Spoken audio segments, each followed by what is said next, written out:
सूर्य नारायण भगवान को जब जल चढ़ाया जाता है, हाथ सिर से 8 इंच की दूरी पर होना चाहिए। जम के बोलिए, सिर से कितना ऊंचा होना चाहिए?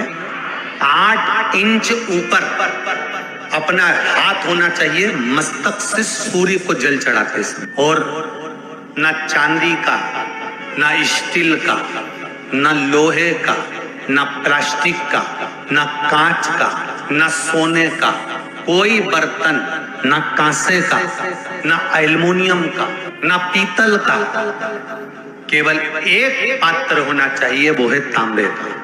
काय का पात्र होना चाहिए? तांबे का पात्र। और सूर्य नारायण भगवान को जब 8 इंच ऊपर तुम्हारा हस्त है और जब हम सूर्य को जल चढ़ा रहे हैं, कैसे जल चढ़ाना है वो भी समझ लीजिए।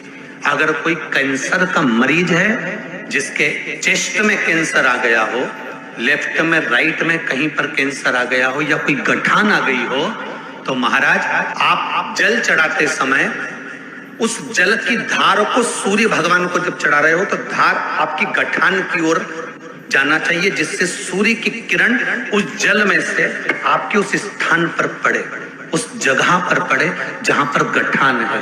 महाराज आप लगातार जल तो चढ़ाना चालू करो, अच्छे अच्छे डॉक्टर फेल हो जाएंगे और कह देंगे गठान ठीक हो गया। आपका लीवर और किडनी गड़बड़ कर रहा है, आपके हार्ट में अगर तकलीफ है, डॉक्टर ने कह दिया कि इसमें नस चौक है, कहीं ना कहीं छल्ला डलेगा, आपको कह दिया इसमें कुछ ना कुछ प्रॉब्लम आ रही है, आप सूर्य को अर्घ देना चालू कर दो, सूर्य को जल चढ़ाना चालू कर दीजिए। आप सूर्य को जल चढ़ाओ, वो जल की जो तरंग आ रही है, वो जल जो निकल कर जा रहा है, उसकी जो किरण आपके हृदय पर, आपकी छाती पर पड़ रही है, नाड़ियों में पड़ रही है, नसों में पड़ रही है, उसका बल देखो तो सही।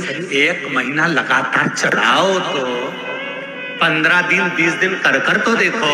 सूर्य नारायण भगवान को जल चढ़ाते समय आपके पंजों की एड़ी ऊंची नहीं होना चाहिए। आपका पंजा पांव का पूरा की पूरा जमा होना चाहिए भूमि पर। हाथ कितने इंच ऊपर? 8 इंच ऊपर होना चाहिए।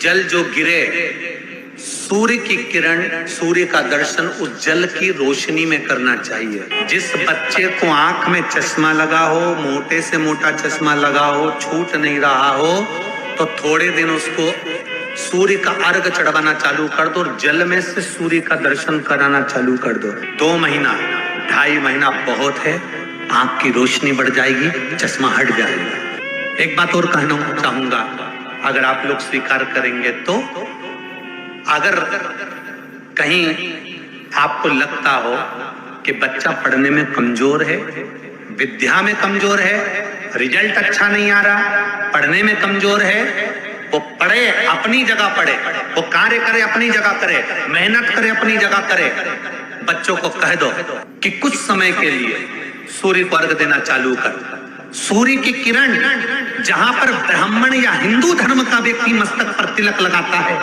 भुकुटियों के बीच में उस सूर्य की किरण इस भुकुटी के बीच पड़ना चाहिए, परंतु पानी कम से कम ना करते हुए स्लो मोशन में धीरे धीरे गिरना चाहिए, एकदम धीरे धीरे। तो यहाँ एक रेखा सूर्य की किरण से पड़ती है।